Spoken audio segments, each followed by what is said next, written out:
إبراهيم وعلى آل إبراهيم إنك حميد مجيد. اللهم بارك على محمد وعلى آل محمد كما باركت على إبراهيم وعلى آل إبراهيم إنك حميد مجيد.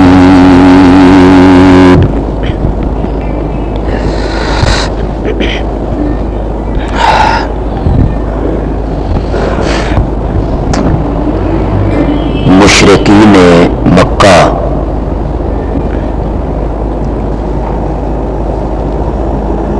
کوئی موقع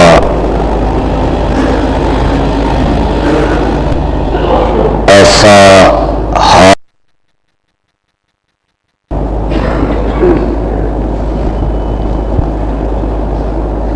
کہ جس کے ذریعہ امام الانبیاء خاتم النبیین حضرت محمد الرسول اللہ صلی اللہ علیہ وسلم کو دکھ اور تکلیف پہنچائی جائے. چنانچہ آپ کے دوسرے صاحبزادے عبداللہ کی وفات پر مشرکین نے خوشیاں منائی اور مسرت کے ساتھ ایک دوسرے کو مبارکبادیں دی کہ محمد ابتر ہو گیا ہے صلی اللہ علیہ وسلم. ابتر کا معنی ہے نسل کٹا.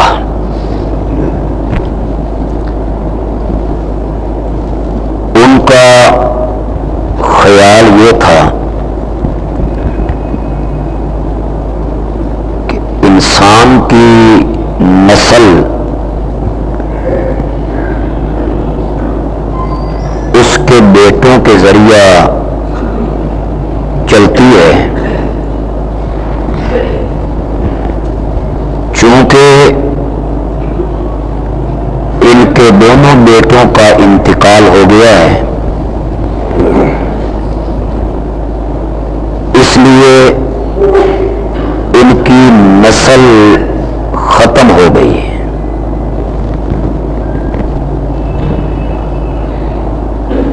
ان کا یہ بھی خیال تھا کہ بندے کا نام اس کے بیٹوں کے ذریعہ زندہ رہتا ہے، چونکہ ان کے بیٹوں کا انتقال ہو گیا ہے، لہذا چند دنوں کی بات ہے جب یہ دنیا سے رخصت ہوں گے تو ان کا نام لینے والا بھی کوئی نہیں رہے گا، ان کا نام تک مٹ جائے گا. یہ پروپیگنڈا آپ کو دکھ پہنچانے کے یہ حربے مشرکین مکہ نے استعمال کیے تو اللہ رب العزت نے تسلی اور آپ کے دل کو تسکین دینے کے لیے سورت کوثر اتاری. انا اعطیناک الکوثر.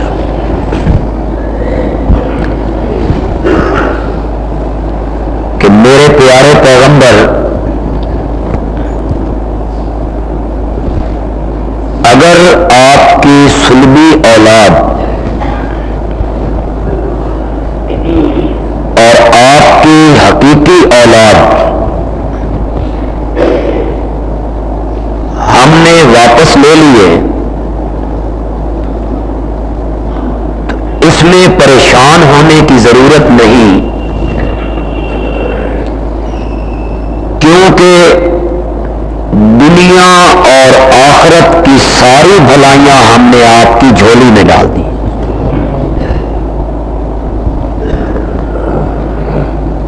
کوثر کا معنی آپ کے چچا زاد بھائی اور مشہور مفسر قرآن صحابی حضرت عبداللہ ابن عباس رضی اللہ تعالی عنہما نے خیر الدنیا والآخرہ سے کیا ہے کہ کوثر کا معنی ہے دنیا کی ساری بھلائیاں ہم نے آپ کو دے دی اور آخرت کی ساری بھلائیاں بھی ہم نے آپ کے نام لکھ دی. گزشتہ برسوں میں میں نے عرض کیا تھا کہ کوثر کا ایک مفہوم مفسرین نے رفع ذکر کا کیا ہے، ذکر کی بلندی، آپ کی شخصیت کے تذکرے، آپ کی ذات گرامی کا ذکر. اللہ کہنا یہ چاہتے ہیں میرے محبوب پیغمبر ہم نے آپ پر یہ بھلائی کی کہ آپ کا تذکرہ اور آپ کا ذکر ہم نے اس دنیا میں بلند کر دیا ہے. اور اس بلندی کا مطلب یہ ہے کہ اس کائنات میں جہاں میرا ذکر ہوگا میرے پیارے وہاں تیرا ذکر بھی ہوگا.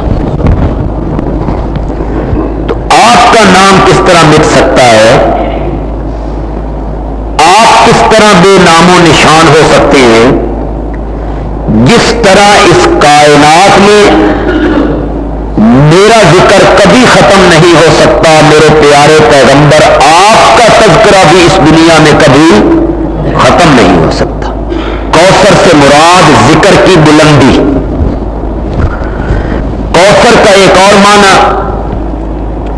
مفسرین نے مقام محمود سے کیا ہے. عسیٰ ان یبعثک ربک مقاما محمودا. مقام محمود وہ جگہ ہے جس جگہ پہ اللہ رب العزت قیامت کے دن اپنے پیارے پیغمبر کو فائز کریں گے اور آپ وہاں کھڑے ہو کر لوگوں کے حق میں شفاعت کریں گے. پہلی شفاعت پوری کائنات کے لیے جس کو شفاعت کبریٰ کہتے ہیں کہ یا اللہ حساب کتاب شروع فرمائیے گا، دنیا بڑی تنگ ہے، میدان معاشر میں اللہ آپ کی شفاعت کو قبول کریں گے اور اللہ کرسی عدالت کو تشریف لائیں گے. میدان معاشر میں جمع سب لوگوں کو جب اس بات کی اطلاع ہوگی کہ آخری پیغمبر کی بات مانی گئی اور حساب کتاب شروع ہو رہا ہے، بخاری کی روایت ہے کہ جتنی کائنات میدان معاشر میں جمع ہوگی وہ میرے پیغمبر کے گیت گانے لگے۔ کوثر سے مراد مقام محمود ہے۔ اللہ فرماتے ہیں میرے پیغمبر یہ تیرے مخالفین اور یہ مشرکین، ان کا خیال یہ ہے کہ آپ کا نام دنیا سے مٹ جائے گا اس لیے کہ آپ کے بیٹے زندہ نہیں ہے۔ ان کا گمان یہ ہے کہ دنیا میں آپ کا نام لینے والا کوئی نہیں رہے گا۔ میرے پیغمبر دنیا تو دنیا رہی، ہم نے تو آخرت میں قیامت میں مقام محمود کے منصب پر آپ کو فائز کر کے دنیا والوں کو یہ بتانا ہے کہ میرے پیغمبر کا نام صرف دنیا میں نہیں آخرت میں بھی جگمگاتا رہے گا۔ کوثر کا معنی مقام محمود عطا کر دیا۔ کوثر کا ایک معنی میں نے روحانی اولاد سے کیا تھا۔ اللہ تعالیٰ کہنا چاہتے میرے پیغمبر کیا ہوا جو آپ کی حقیقی اولاد واپس لے لی، آپ کی سلبی اولاد ہم نے واپس لے لی، اس کے بدلے میں قیامت تک آنے والے جو آپ کے امتی ہیں اور آپ کا کلمہ پڑھنے والے ہیں وہ ساری آپ کی روحانی اولاد ہے۔ آپ کی بیویاں ان کی مائیں اور وہ آپ کی روحانی اولاد ہے۔ میرے پیارے پیغمبر کوئی بیٹا اپنے سکے باپ کے لیے اتنی قربانی پیش نہیں کرے گا جتنی تیری روحانی اولاد تیری عزت کے لیے قربانی پیش کرے گی۔ میرے پیغمبر ایسی اولاد دے دوں گا جو تیری خاطر سکے باپ سے لڑ جائے گی۔ آپ کو ایسی اولاد دے دوں گا جو تیری خاطر اپنے باپ کے سامنے آئے گی۔ عبداللہ ابن ابی نے ایک جنگ کے موقع پر خیمے میں بیٹھ کے یہ کہا تھا کہ یہ مکہ سے آنے والے جو مہاجر تھے یہ ذلیل لوگ تھے اور ہم عزت والے لوگ تھے، ہم نے ان کو ٹھکانہ دے دیا ہے، اب مدینے میں عزت والے لوگ داخل ہوں گے، ہم ان ذلیلوں کو مدینے میں نہیں جانے دیں گے۔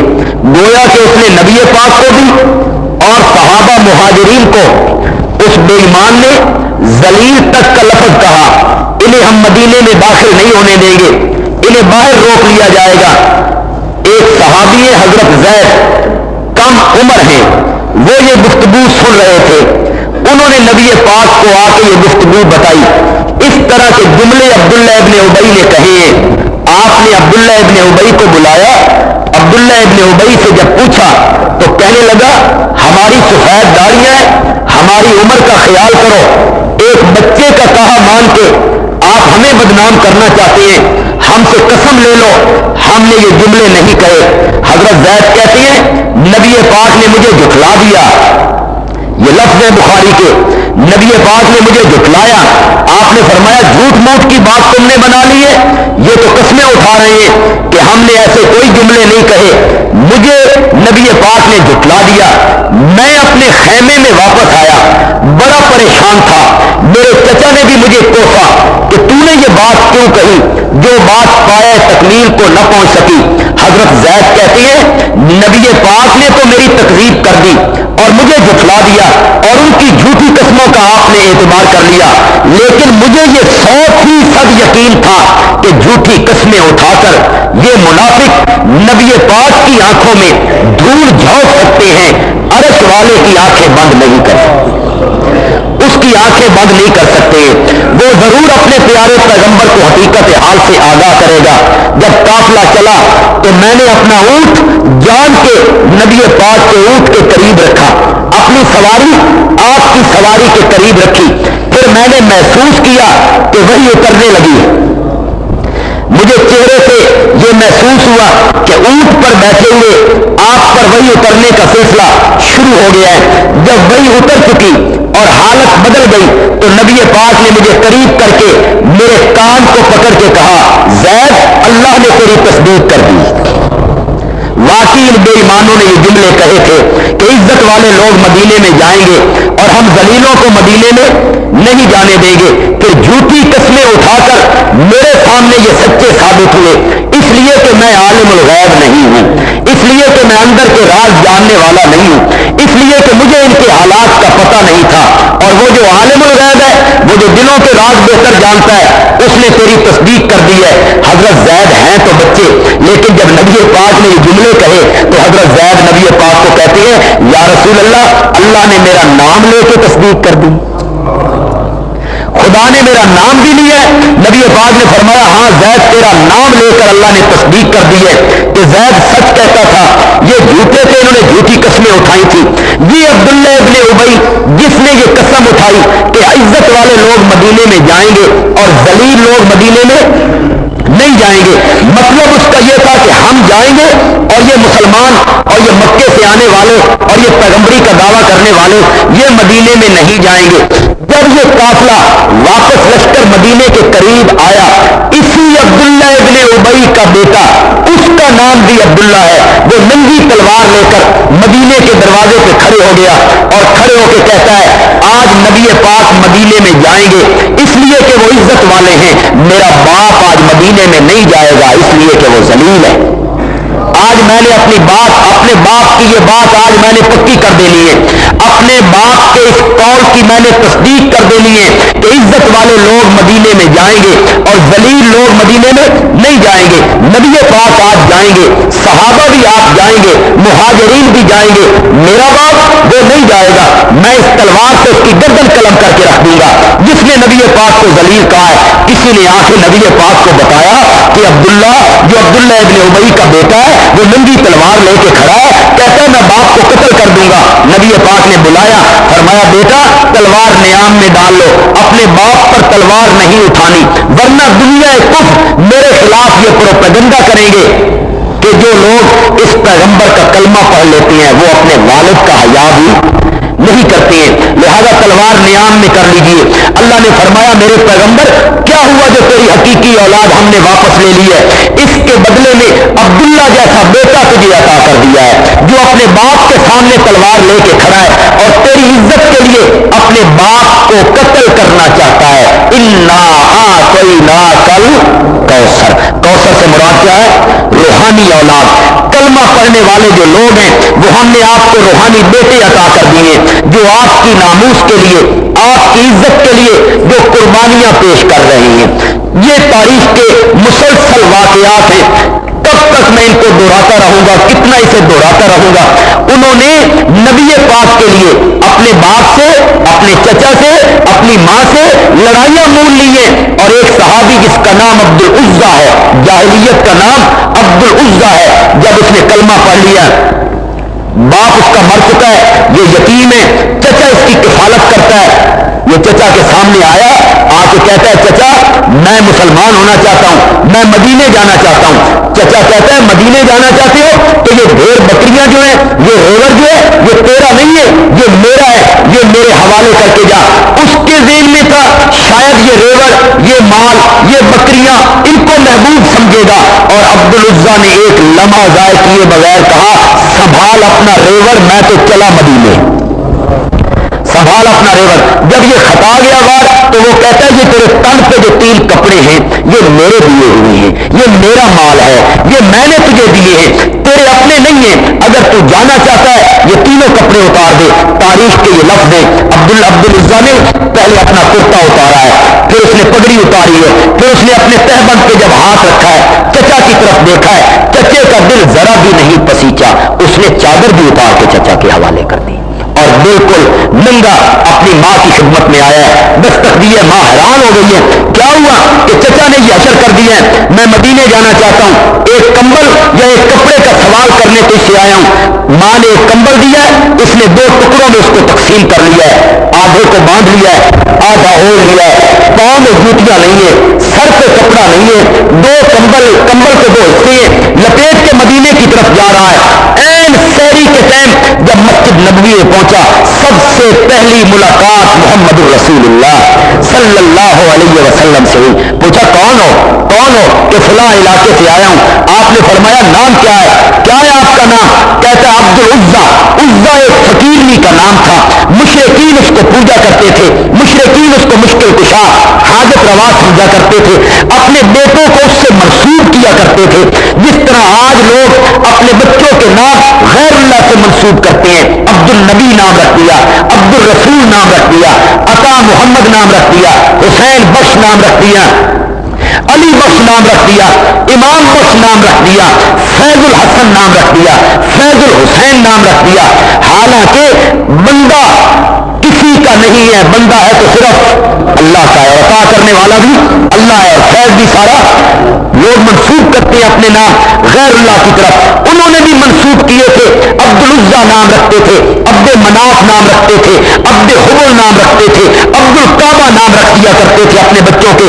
اس نے کہا میرا نام عبد العزا ہے، نبی پاک نے فرمایا آج کے بعد تمہارا نام عبد العزا نہیں عبداللہ ہے۔ نام بدلا تو کس سے منسوب کیا؟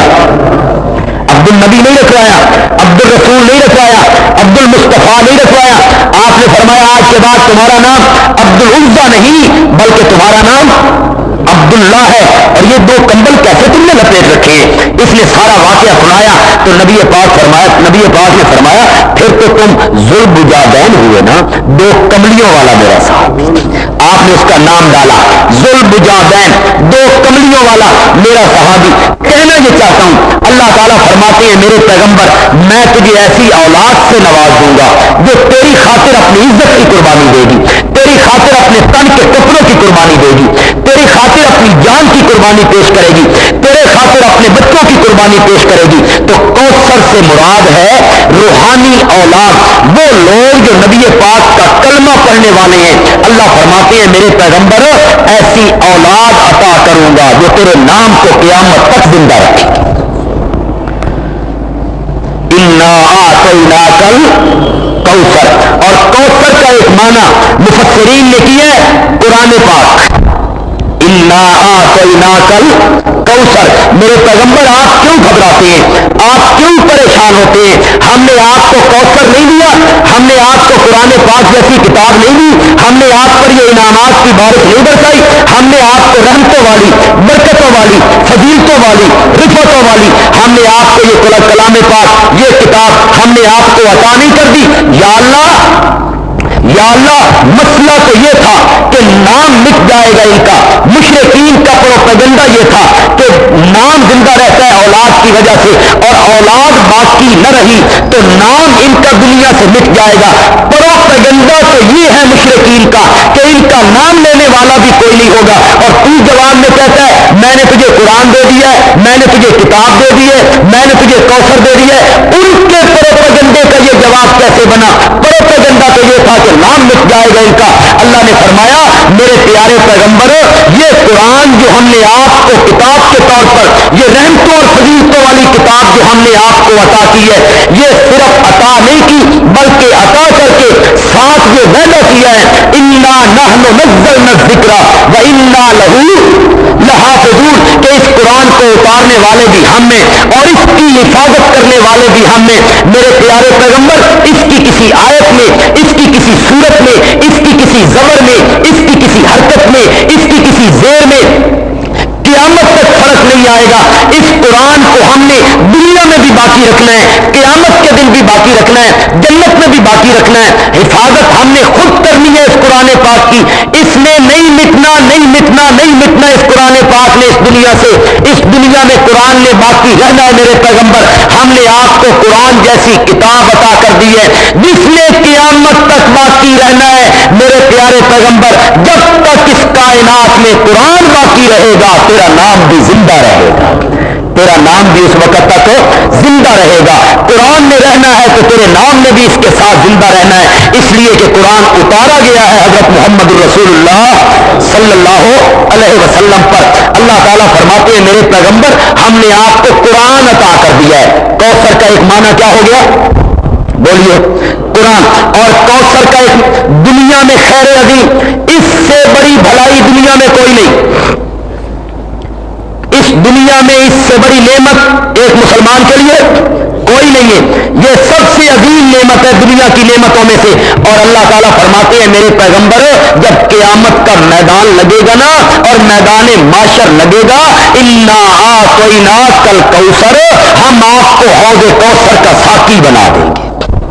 کوثر سے مراد حوض کوثر, کوثر سے مراد قرآن, کوثر سے مراد حوض کوثر. میرے پیغمبر قیامت کا میدان لگے گا ہم آپ کو حوض کوثر کا کیا بنائیں گے؟ ساقی بنائیں گے. گویا کہ اللہ کہنا یہ چاہتے ہیں میرے پیغمبر یہ مشرکین کیسے کہتے ہیں کہ آپ کا نام مٹ جائے گا, تو بے نام و نشان ہو جائے گا, تیرا نام لینے والا بھی کوئی نہیں رہے گا. اس لیے کہ نام زندہ رہتا ہے بچوں کے ساتھ, اولاد کے ساتھ. تیرے بچے فوت ہو گئے, تیرا نام لینے والا کوئی نہیں رہے گا, مٹ جائے گا تیرا نام. میرے پیغمبر پریشان نہ ہو, میدان معاشر میں ساری کائنات کے سامنے حوض کوثر کا ساقی بنا کے ہم نے آپ کو میدان معاشر میں کھڑا کرنا ہے. اس کا مطلب یہ ہوا کہ دنیا تو دنیا رہی, تیرا نام تو قیامت کے میدان میں بھی زندہ رہے گا. تو کوثر سے مراد کیا ہوا؟ حوض کوثر. یا کوثر سے مراد وہ نہر ہے جو جنت میں بہتی ہے اور اس جنت کا نام ہے کوثر. اس نہر کا نام ہے, اس نہر کا نام ہے کوثر. کہتے ہیں اسی نہر کا پانی حوض کوثر میں گرے گا. دراصل یہ نہر جنت میں اسی کا پانی اس حوض میں گر رہا ہے. اور نہر بھی کیسی؟ جس کا فرش یاقوت اور موتیوں کا بنا ہوا ہے. فرش جو ہے وہ یاقوت اور موتیوں کا بنا ہوا ہے اور اس نہر کی مٹی جو ہے وہ کستوری کی طرح ہے. فرش یاقوت کی طرح بنا ہوا, کنارے موتیوں کے بنے ہوئے, موتیوں کے, اور اس کی مٹی کستوری کی طرح, دودھ سے زیادہ سفید, برف سے زیادہ ٹھنڈا اور شہد سے زیادہ میٹھا. شہد سے زیادہ میٹھا, کستوری کی خوشبو, اور اس پر جو برتن سجائے گئے حدیث میں آتا ہے وہ آسمان کے ستاروں کی طرح ہے. یہ نہیں کہ ایک دوسرے کو باری کا انتظار کر رہا تھا, تو پی لے تو پھر میری باری آنی کہ لائن لگاؤ. برتن آسمان کے تاروں کی طرح, یعنی بے شمار. آسمان کے تاروں کی طرح کا مطلب کیا ہے؟ بے شمار. یا آسمان کے تاروں کی طرح برتن کا مطلب یہ ہے کہ جس طرح آسمان کے تارے چمکتے ہیں, جن آبخوروں میں اور جن پیالوں میں حوض کوثر کا پانی آپ کو پلایا جائے گا وہ ستاروں کی طرح چمک رہے ہوں, ستاروں کی طرح چمک رہے ہوں گے. برتن ستاروں کی طرح ہیں, شہد سے زیادہ میٹھا ہے. وہ پانی جو اس حوض میں گرتا ہے جس کے متعلق امام الانبیاء سرور کائنات حضرت محمد رسول اللہ صلی اللہ علیہ وسلم نے فرمایا کہ جس شخص کو قیامت کے میدان میں میرے ہاتھ سے ایک گھونٹ کوثر کے پانی کا مل گیا, لم یزما ابدا, لم یزما ابدا, لم یزما ابدا. آپ نے فرمایا جس بندے کو میرے ہاتھ سے ایک گھونٹ پانی کا, حوض کوثر کے پانی کا ایک گھونٹ مل گیا, لم یزما ابدا, 50,000 سال کے دن میں اسے دوبارہ کبھی پیاس نہیں لگے گی. لم یزما ابدا, کبھی بھی اس کو پیاس محسوس نہیں ہوگی. جس کو میرے ہاتھ سے ایک گھونٹ پانی کا حوض کوثر سے مل گیا ہے. شاہ ولی اللہ محدث دہلوی رحمت اللہ علیہ فرماتے ہیں کیونکہ ہم مومنوں کو بھی حوض کوثر کا پانی نصیب ہونا ہے کہ نہیں ہونا؟ ہماری تمنا ہے کہ کوئی نہ, خواہش بھی ہے, تمنا بھی ہے. جب سورج سوے نیزے کے برابر ہو اور زمین تانبے کی ہو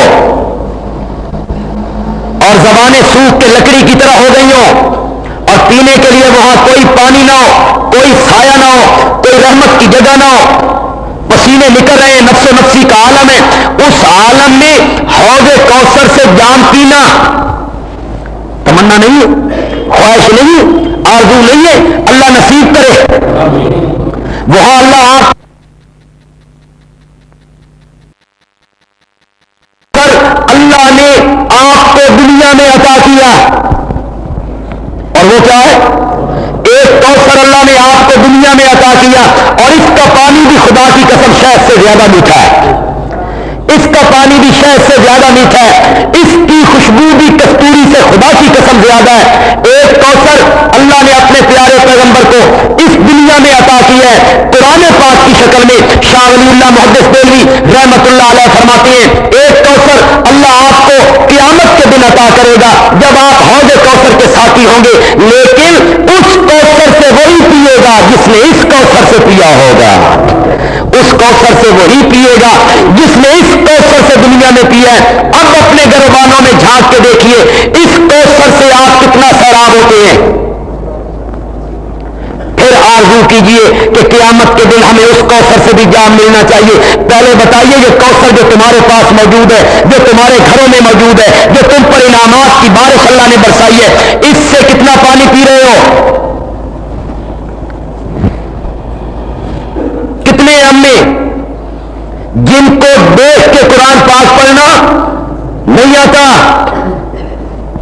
ناظرے نہیں آتا، ناظرے، اور تمنا یہ ہے کہ اس کوثر سے پانی ملے، اور یہاں دیکھ کر پڑھنے کی کوشش نہیں ہو رہی۔ عمریں گزر گئی، بوڑھے ہو گئے، جوان ہو گئے، اب پڑھتے ہوئے شرم بھی آتی، شرم کے مارے اب نہیں پڑھ، اب پڑھیں گے تو لوگ اس میں قرآن پڑھنے نہیں آئیں حالے تک، شرم کے مارے نہیں پڑھ رہے۔ اتنا نہیں سوچتے کہ نبی پاک صلی اللہ علیہ وسلم نے فرمایا بڑی عمر کے جس آدمی نے علم حاصل کرنا شروع کیا اور دوران علم اس کا انتقال ہو گیا، اللہ اس بندے کو قیامت کے دن شہیدوں کی جماعت میں کھڑا کرے گا۔ علم پڑھتے پڑھتے مر گیا، علم پڑھتے پڑھتے وہ آخرت کی طرف چلا گیا، اللہ اس کو شہیدوں کی جماعت میں کھڑا کرے گا۔ ناظر قرآن پڑھنا نہیں آتا، اب ہمارے دوست یہاں سلسلہ شروع کر رہے ہیں، اتوار کو سے یہاں سلسلہ شروع کر رہے ہیں ناظرے کی کلاس کا، کہ جو بڑی عمر کے لوگ نوجوان بچپن میں قرآن نہیں پڑھ سکے اس کا انتظام کیا جائے، ان کو وقت دیا جائے، وہ وقت خرچ کرے، اللہ کرے وہ اس کوثر کا پانی پی لے، وہ ترجمہ وہ کم از کم دیکھ کے تو قرآن پاک پڑھ سکے۔ اکثریت جو ہے وہ دیکھ کے بھی قرآن پاک نہیں پڑھ سکتا، اور جن بیچاروں کو قرآن پاک دیکھ کے پڑھنا آتا ہے، کسی نے اپنی نانی سے پڑھا، کسی نے ماں سے پڑھا، کسی نے محلے کی کسی زنانی سے پڑھ لیا، وہ جب قرآن پڑھتے ہیں نا سبحان اللہ، جبریل بھی کبھی سن لینا تو حیران ہو جائے وہی قرآن میرا میں لے کے آیا سب، وہ غلط پڑھتے اور وہ زیادہ گناہ ہے، وہ غلط پڑھتے اور ان کی بنیاد ہی غلط رکھی گئی، کسی مائی نے پڑھا دیا، جس طرح اس کو آتا تھا بیچاری کو اسی طرح اس نے آگے پڑھا دیا۔ جو پڑھتی ہیں پڑھے ہوئے ہیں، ہماری مائیں بہنیں ناظرہ قرآن پڑھی ہوئی، آپ میں سے ناظرہ قرآن پڑھے ہوئے ہیں، وہ غلط پڑھتی ہیں، سارا سلسلہ ہی ناظرے کا غلط ہے پورے ملک میں۔ ہماری مسجدوں میں جو ناظرے کی کلاسیں لگتی ہیں، کبھی آپ نے محسوس کیا آپ کے بچے صبح کی نماز کے بعد ناظرہ پڑھنے آتے ہیں، وقت کتنا ہوتا ہے 45 منٹ، اس کے بعد وہ کہتے ہیں کہ چھٹی کرو جی، ہم نے تیاری بھی کرنی ہے، ناشتہ بھی کرنا ہے، اسکول بھی جانا ہے، چھٹی کرو ہماری، اور 45 منٹ، اور بچے کتنے ہوتے ہیں 90 فی بچہ نصف منٹ، یہ ناظرے کی کلاسیں ہماری مسجدوں میں لگتی ہے، یہ پرابلم ہے۔ 90 بچہ ہے، 70 بچہ ہے، اور وقت پڑھانے والے کے پاس کتنا ہے 45 منٹ یا ہر گھنٹہ، 1 منٹ ایک بچے کو نہیں مل رہا، کیا پڑھے گا وہ بچہ، کیا سنائے گا، کیا سبق آگے لے گا وہ بچہ۔ ہم نے اس طرف توجہ نہیں کی کہ کم از کم ترتیب کے ساتھ پڑھا جائے اور ایک بچہ اس کو اس طرح پڑھایا جائے کہ وہ صحیح تلفظ کے ساتھ ہر قرآن پڑھتا چلا جائے، اس میں غلطی نہ ہو، اس میں غلطی نہ ہو، اس میں اٹکاؤ نہ ہو، جہاں کھینچنا ہے لفظ کو وہاں کھینچے، جہاں نہیں کھینچنا وہاں نہ کھینچے۔ ناظرہ پڑھنا نہیں آتا، یہ قرآن کے ساتھ ہمارا تعلق ہے اور امید یہ ہے کہ حوض کوثر سے پانی ملے گا، اور جن کو ناظر قرآن پڑھنا آتا ہے بدقسمتی سے وہ اس کا معنی نہیں جانتے، اس کا مفہوم نہیں جانتے، اس کا مطلب نہیں جانتے، وہ چونکہ قرآن کا معنی جانتے نہیں، جاننے کا انہوں نے سوچا نہیں، اس طرف انہوں نے کبھی توجہ نہیں کی کہ یہ کتاب ہدایت ہے، مصیبت یہ بن گئی اسے کتاب برکت سمجھا، گلے میں لٹکاؤ، چومو، آنکھوں پہ لگاؤ، الماری کے اوپر والے تختے پہ رکھو، اور دلہن جب گھر سے جائے گی تو اس کے سارے کام قرآن کے خلاف شادی کے موقع پہ کر لیے نا، سارے کام قرآن کے خلاف، دلہن جانے لگی ہے تو اس کے سر کے اوپر پھیرا جا رہا ہے۔ یہ قرآن کتنی مظلوم کتاب، اس کے ساتھ کتنا ظلم کیا گیا، کتنا ظلم ہوا اس کے ساتھ۔ وہ معنی نہیں جانتے، مفہوم نہیں جانتے، مطلب نہیں جانتے، اسی لیے روتے رہتے ہو ساڈا بیڑا مولویاں غرق کر چھڑیا، کہتے ہیں مولوی نے ہمارا بیڑا غرق کر دیا جی، ہم تو جائے تھے جی، ہمیں تو پتہ نہیں تھا جی، سارے مولوی کہتے ہیں جی ادھر آؤ جی، وہ کہتا ہے ادھر جاؤ جی، وہ کہتا ہے میں سچا، وہ کہتا ہے میں سچا، ہم تو جناب درمیان میں پس گئے، اسی تو مسیح پہ جانے ہی چھڑ دیتا جی، اللہ خیر سن۔ چلو جی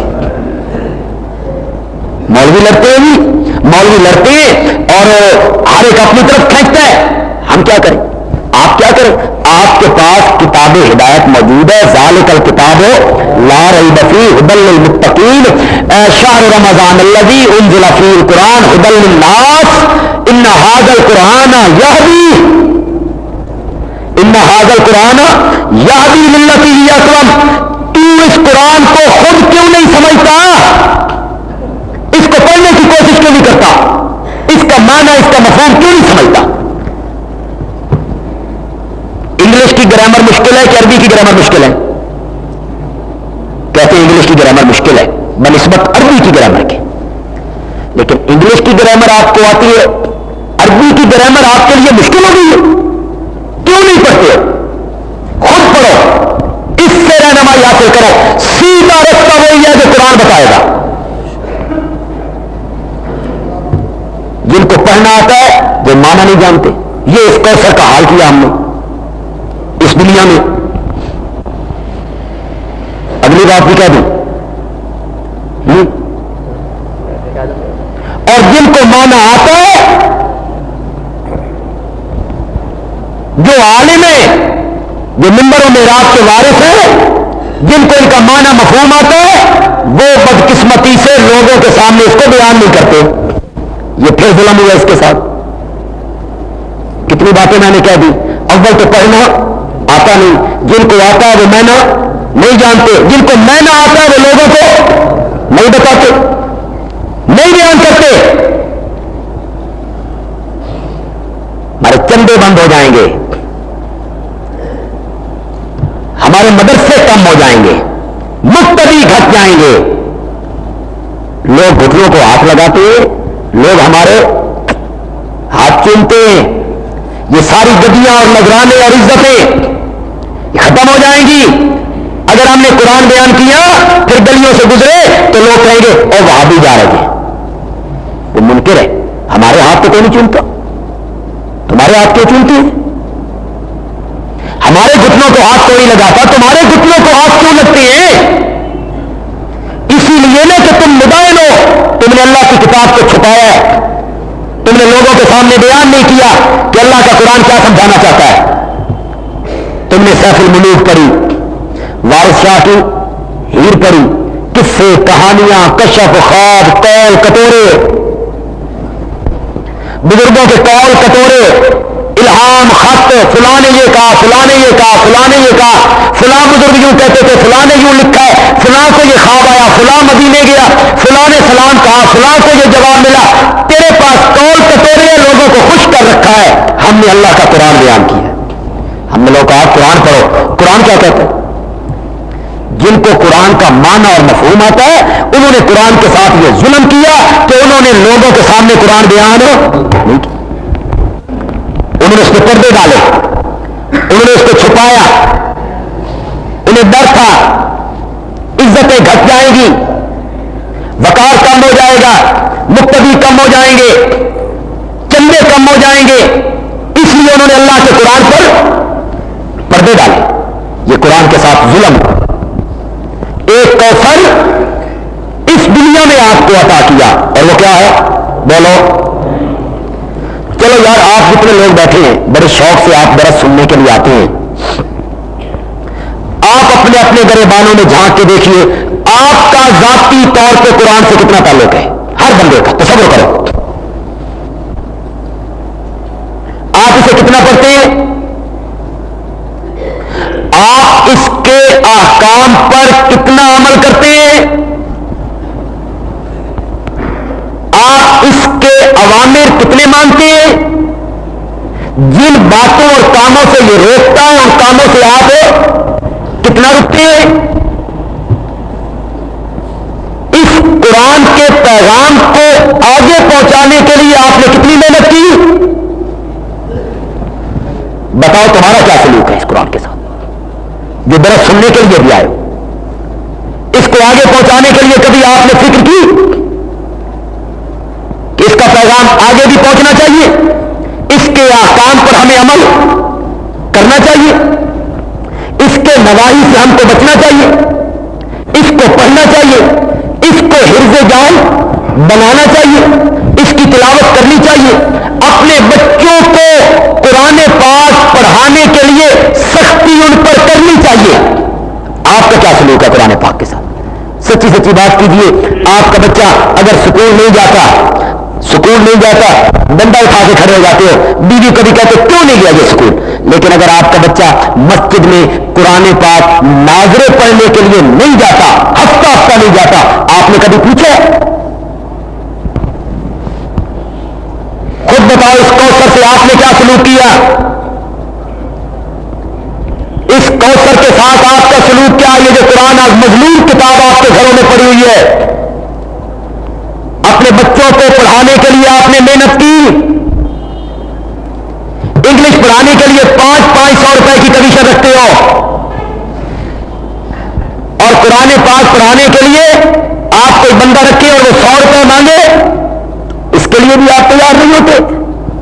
یہ اتنی بے قدر کتاب ہے، انگلش پڑھانے کے لیے آپ 1000 فیس، کیونکہ بعض سکولوں کی فیس 1000 ہے کہ کوئی نہ، ہاں جی 1000 کتابیں اس کے علاوہ، وردیاں اس کے علاوہ، اخراجات اس کے علاوہ، یہ مظلوم کتاب ہے۔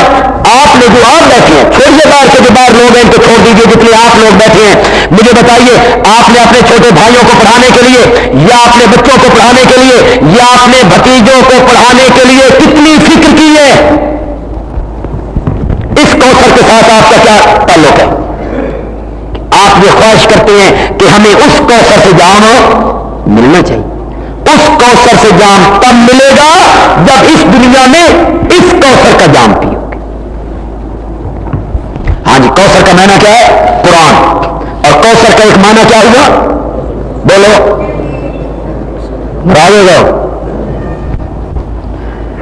یہ تو رونا ہے، یہ تو روتے رہیں گے، پورے معاشرے کا رونا ہے۔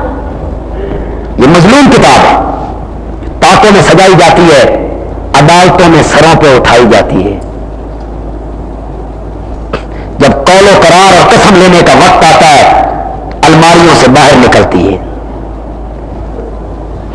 اور جب لین دین کے معاملے آتے ہیں اس بندے کو یہ کہتے ہوئے حیا نہیں آتی میں پیسے قرآن پہ رکھتا ہوں تو اٹھا لے۔ مظلوم کتاب ہے، آئی کس لیے تھی؟ ہدی للناس، لوگوں کی تقدیریں بدلنے کے لیے۔ ان اللہ یرفع بہذا الکتاب اقواما ویضع به آخرین، او کما قال النبی صلی اللہ علیہ وسلم، نبی پاک نے فرمایا اللہ اس کتاب کے ذریعے قوموں کو بلند کرتا ہے۔ ان اللہ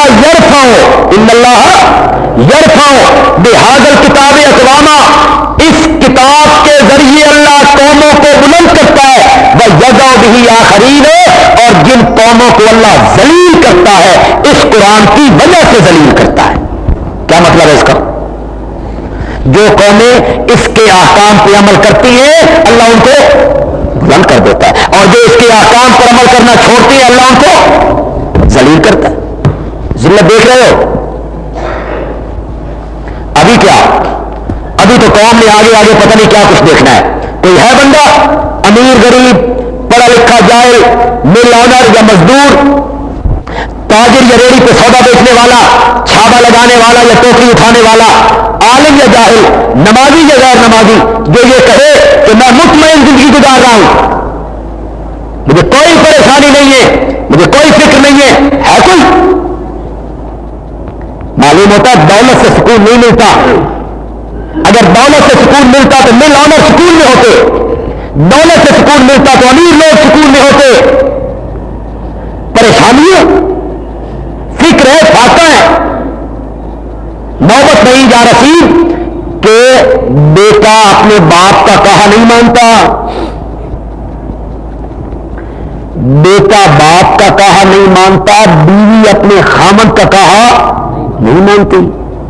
حالات یہ ہو گئے. اللہ نے ذلیل کیا. اللہ نے فرمایا قرآن کو پیس دو گے دیکھو تیری اولاد تیری نافرمان. کتنا دکھ لگتا ہوگا باپ کو جب بیٹا کہے نہیں مانتا میں تیری بات. بعض جگہوں پہ تو ایسے ناخلق بیٹے ہیں، بیٹے کیا ہے بے ایمان بے غیرت ہے، جو دعائیں مانگتے ہیں یا اللہ میرے ابے جلدی مار تاکہ اس جائیداد سے میں قابل بنوں، یہ کہیں جانے ہی نہیں دیتا، یہ کوئی چیز خریدنے نہیں دیتا، میں آزاد ہو جاؤں. ہمارے علاقے سے میاں والی کے علاقے میں باپ اندر بیمار پڑا تھا، بیٹے کا ایکسیڈنٹ ہو گیا، بیٹا باہر پڑا تھا، باپ اندر. جو پوچھنے کے لیے لوگ آتے باپ کو پوچھ کے جب واپس بیٹے کے پاس کھڑے ہوتے تیرا کی حال ہے تو پتر نے کو پوچھتا حال ہے زندہ پڑا، ابھی میرا باپ زندہ ہے. اللہ نے فرمایا قرآن کے احکام کو پیس دو گے تو اولاد نافرمان کر دوں گا. ہمارے احکام نہیں مانو گے اولاد نافرمان کر دیں گے، گھروں میں پریشانیاں پیدا کر دیں گے، گھروں میں فکر پیدا کر دیں گے، سکون والی دولت لوٹ لیں گے. الا بذکر اللہ تطمئن القلوب.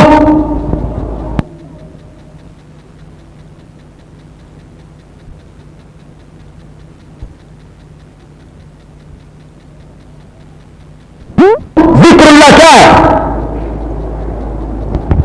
چلو آج یہ مسئلہ بھی حل کریں. ذکر اللہ کیا ہے؟ اللہ اللہ، لا الہ الا اللہ، اللہ اللہ، سبحان اللہ، الحمدللہ. الا بذکر اللہ تطمئن القلوب. اللہ کے ذکر کے ساتھ دل اطمینان پاتے ہیں. یہ ذکر کیا ہے؟ وَإِنَّا نَحْنُ نَزَّلْنَا الذِّكْرَ، اِنَّا نَحْنُ نَزَّلْنَا الذِّكْرَ وَإِنَّا لَهُ لَحَافِظُونَ. ذکر کیا ہے؟ بولو. قرآن کے ساتھ دل اطمینان پاتے ہیں. اگر اس کوثر سے سیراب ہو گے تو پھر میدان معاشر والے کوثر سے بھی جان ملے گا. نبی پاک صلی اللہ علیہ وسلم نے فرمایا میں حوض کوثر پہ کھڑا ہوں گا، میں تم سب سے پہلے پہنچوں گا، میرے پاس لوگ لائے جائیں گے، میں ان کو جام بھر بھر کے پلاؤں گا. بعض حدیثوں میں آیا کہ حوض کے 4 کونے، قیامت کے دن حوض کوثر کے 4 کونے اور چاروں کونوں پر میرے نبی کے 4 یار کھڑے ہوں گے. حضرت ابو بکر، حضرت عمر، حضرت عثمان، حضرت علی، جن کے ذریعے لوگوں کو جام پلائے جائیں گے. کچھ کو حضرت ابو بکر دیں گے، کچھ کو حضرت عمر دے رہے ہوں گے، کچھ کو حضرت عثمان، کچھ کو حیدر کرار. نبی پاک نے فرمایا میں حوض کوثر پہ کھڑا ہوں گا، میرے سامنے کچھ لوگوں کو پکڑ کے دھکے دے کے جہنم کی طرف لے جایا جا رہا ہوگا. ان کی شکلیں میرے امتیوں سے ملتی جلتی ہوگی. میں جب دیکھوں گا کہ یہ میرے امتیوں کی شکلوں جیسے لوگ معلوم ہوتے ہیں تو میں کہوں گا اصحابی انہم منی، انہم منی، یہ تو مجھ میں سے ہیں، یہ تو میرے ہیں، میرے ہیں، ان کو لاؤ میں ان کو اپنے حوض کوثر سے جام پلاؤں. انہم منی، یہ مجھ سے ہیں، یہ میرے صحابہ کی شکلوں جیسی ہیں، یہ میرے امتیوں کی شکلوں جیسی ہیں، ان کو میرے پاس لے کے آؤ، میں انہیں حوض کوثر سے جام پلاؤں تاکہ ان کو کبھی پیاس محسوس ہو نہ ہو. نبی پاک نے فرمایا یحالی بینی و بینہم، میرے اور ان کے درمیان ایک پردہ حائل کر دیا جائے گا اور ملائکہ مجھے جواب دیں گے انک لا تدری وفی روایت انک لا تعلم ما احدثوا بعدک. یا رسول اللہ یہ آپ کے نہیں ہے، یہ آپ کے نہیں ہے. انک لا تدری، آپ کو پتہ نہیں، آپ کو علم نہیں، ما احدثوا بعدک، آپ کی وفات کے بعد انہوں نے آپ کے دین میں کون کون سی نئی باتیں داخل کر دی تھی، کتنی بدعتیں، کتنی بدعات ان لوگوں نے دین سمجھ کے دین میں داخل کر دی تھی۔ یہ بدعتی لوگ ہیں، یہ اہل بدعت لوگ ہیں جنہوں نے آپ کے دین میں زیادتی کی تھی، دین سمجھ کے کوئی باتیں اس میں بڑھا دی تھی۔ یا رسول اللہ، یہ آپ کے ہاتھ سے کوثر کا جام پی نہیں سکتے۔ حوض کوثر سے بدعتیوں کو کیا کر دیا جائے گا؟ محروم کر دیا جائے گا، جو بدعت کرنے والے لوگ ہیں۔ بدعت کیا ہوتی ہے؟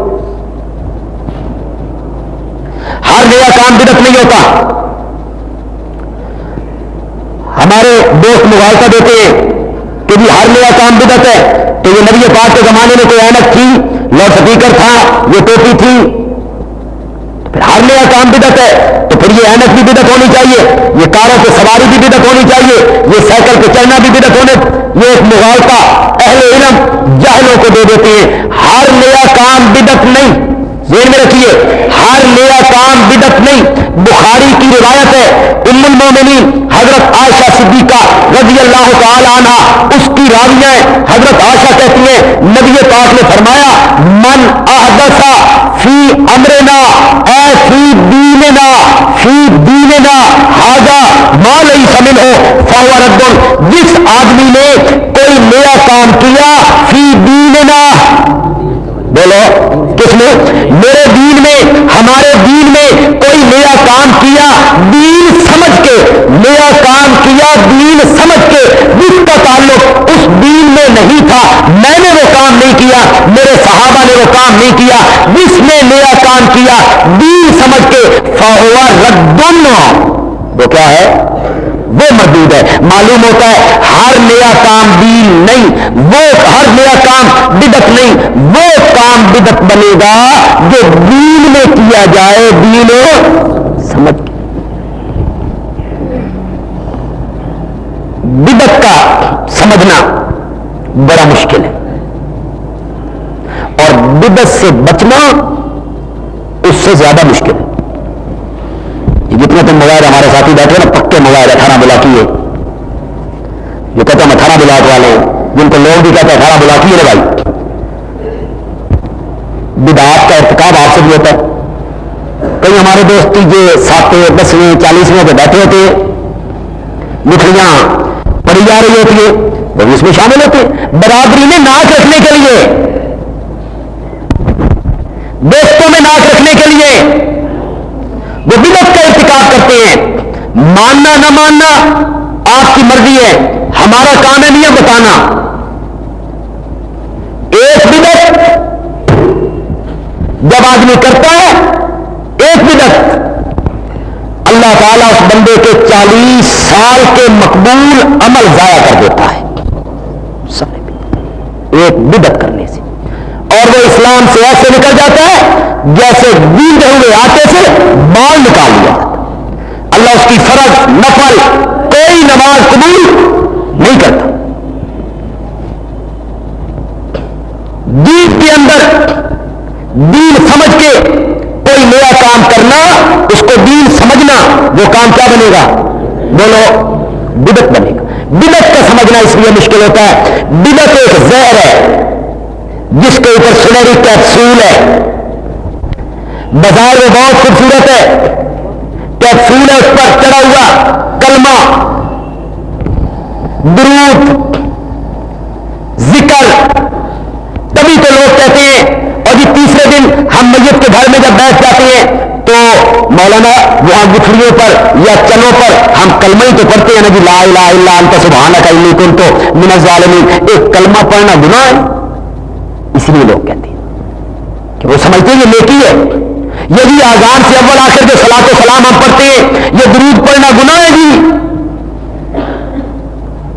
یہ نہیں پڑھنا چاہیے، درود پڑھنا بھی لیتا ہے، درود پڑھنے پر اللہ سزا دے گا ہمیں جی، یہ لوگ اعتراض کرتے ہیں۔ دیکھیے گا، ایک بات آپ کو سمجھانا چاہتا ہوں اگر آپ کی سمجھ میں آ جائے، وہ کام جو نبی پاک نے نہیں کیا اور صحابہ نے نہیں کیا، آج کوئی آدمی وہ کام کرتا ہے نیکی اور ثواب سمجھ تو دراصل وہ بندہ یہ کہنا چاہتا ہے لوگوں مجھے ایک ایسی نیکی کا پتہ چل گیا ہے جس نیکی کا نبی پاک کو بھی پتہ نہیں تھا. یہ مٹی کا جرم ہے. مجھے ایک ایسی نیکی کا پتہ چل گیا جس نیکی کا نبی پاک کو پتہ نہیں تھا, صحابہ کرام کو اس نیکی کا پتہ نہیں تھا. یا وہ یہ کہنا چاہتا ہے کہ نبی پاک کو پتہ تو تھا, امت کو بتانے میں نبی پاک نے خیانت کی. یہ کہنا چاہتا ہے وہ بے ایمان. نیکی وہی نیکی ہے جو ثابت ہو حضرت محمد رسول اللہ صلی اللہ علیہ وسلم سے. عرض میں یہ کر رہا تھا کہ اللہ تعالیٰ فرماتے ہیں میرے پیغمبر کیا ہوا جو آپ کی حقیقی اور سلبی اولاد ہم نے واپس لے لی ہے. انا آتیناکل, کوثر سے مراد کیا ہے جی؟ قرآن. اور کوثر سے مراد کیا ہے؟ حوض کوثر. اور حوض کوثر سے وہی آدمی پانی پیے گا جس نے دنیا میں اس کوثر سے پانی پیا ہوگا. ایک دو اعلان سن کے جائیں گے. نوجوانان کی رکنیت سازی اگلے جمعے سے ہوگی, اعلان فرمائیں. یہ دیکھیں نوجوانان توحید و سنت یہ ہماری ذیلی تنظیم ہے جمعیت اشاعت توحید و سنت کی. جو ہمارے نوجوان ہیں نا جی سرگودا میں, وہ ذہن میں رکھے اگلے جمعے رکنیت سازی شروع ہو رہی ہے. اور جو نوجوان ہماری جماعت سے تعلق رکھتے ہیں, کالج سکول کے بچے ہیں یا نوجوان ہیں, وہ فارم بھریں گے جی معاویہ مسجد میں اگلے جمعے پر. پھر رات کے ٹائم مغرب کے بعد یہاں رکنیت سازی ہوگی. دوسرا اعلان یہ ہے اسلامی کوئز مقابلے کی تقسیم انعامات اگلے برس پہ یہی ہوگی. ایک مقابلہ نوجوانان توحید و سنت نے تحریری طور پہ کروایا ہے جی. کچھ سوال ہیں اسلامی توحید شرک کے متعلق, ان کے جواب جو ہے 18 تاریخ تک پہنچنے چاہیے جی. 18 تاریخ کو پہنچ جائیں تاکہ اگلے دن اس کا اعلان کیا جائے اور انعامات تقسیم کیے جائیں. ایک یہ تو نوجوانوں نے بھی کیا نا مقابلہ, تیز مقابلہ ہوا انعامات کا. ایک مقابلہ میں آپ کے درمیان کرانا چاہتا ہوں, درس سننے والوں کے درمیان. آیت الکرسی کے درس آپ نے سنے, اب بولتے نہیں ہیں. سورۃ فاتحہ کے سنے, پردے کے موضوع پر سنے, والدین کے حقوق پر سنے, رمضان مبارک کی فضیلت پر سنے. ان درسوں ہی میں سے سوال ہوں گے. یہ جو درس آپ سن چکے ہیں ان ہی میں سے سوال ہوں گے, آپ نے ان کو حل کرنا ہے. اگلے جمعے پر ہم آپ کو پرچہ دے دیں گے. جن لوگوں نے وہ لینا پرچہ وہ لے لیں گے اور پورا ہفتہ آپ کے پاس ہوگا. اس ہفتے میں آپ نے اس کے جواب لکھنے ہیں. مثلاً ایک سوال یوں آ جاتا ہے آیت الکرسی کا خلاصہ لکھیے لیکن ایک صفحے سے زیادہ نہ ہو, بس آپ نے وہ ایک صفحے پر اس کا خلاصہ لکھ دینا. یہ اگلے جمعے پر ہم آپ کو پرچہ دے دیں گے. اس میں آپ کو اتنی چھوٹ تو ہم ضرور دیں گے کہ کوئی کتاب آپ دیکھ لیں, کیسٹ آپ سن لیں, یا کسی سے پوچھ لیں, آپ ہفتہ اتوار آپ تحقیق کر لیں. لیکن خدا کے لیے پورا پرچہ کسی سے لکھوا کے لیں, سارے کسی سے آپ لکھوا کے لیں. لکھیں آپ کو بدھ جمعرات تک آپ تحقیق کرتے رہے, بدھ جمعرات کو آپ لکھ لیں. یہ اگلے جمعے ہم آپ کو دیں گے نا پرچہ, تو جو اس سے اگلا جمعہ آئے گا نا جب آپ نے پرچہ واپس کرنا ہے, اس آئندہ جمعے پر آپ کا دوسرا امتحان ہوگا انہی لوگوں کا جو یہی ہوگا, وہ یہی آپ کو پرچہ دینا ہوگا. اس میں مثال کے طور پر ہم ایسے سوال آپ کو دیں گے, آپ کو صرف ٹک کرنا ہوگا, ہاں نہ میں جواب دینا ہوگا. مثلا ہم سوال پوچھتے ہیں الہ کیا معنی ہے, اس میں ہم 4 لفظ لکھ دیتے ہیں, آپ نے ایک کو ٹک کر دینا ہوگا کہ اس کا یہ معنی. یا ہم کہتے ہیں کہ سورۃ فاتحہ کے کتنے نام ہیں, آپ کو جتنے نام آتے ہوں گے آپ اس میں لکھ دیں گے, وہ یہی ہوگا. یہ انشاءاللہ درس کے جو شرکاء ہیں ان کے درمیان یہ پروگرام ہوگا انشاءاللہ. اس کے لیے آپ تیار رہیں. لوگ کہتے ہیں ریڈیو ٹیلی ویژن پر ایک وقت تصویر آ سکتی ہے تو حضور موجود نہیں ہو سکتے, بکواس کرتے ہیں جو اس طرح کہتے ہیں. وہ ریڈیو ٹیلی ویژن پہ تصویر آ رہی ہے تو نبی پاک حاضر نہ, یہ کوئی دلیل ہے. نبی پاک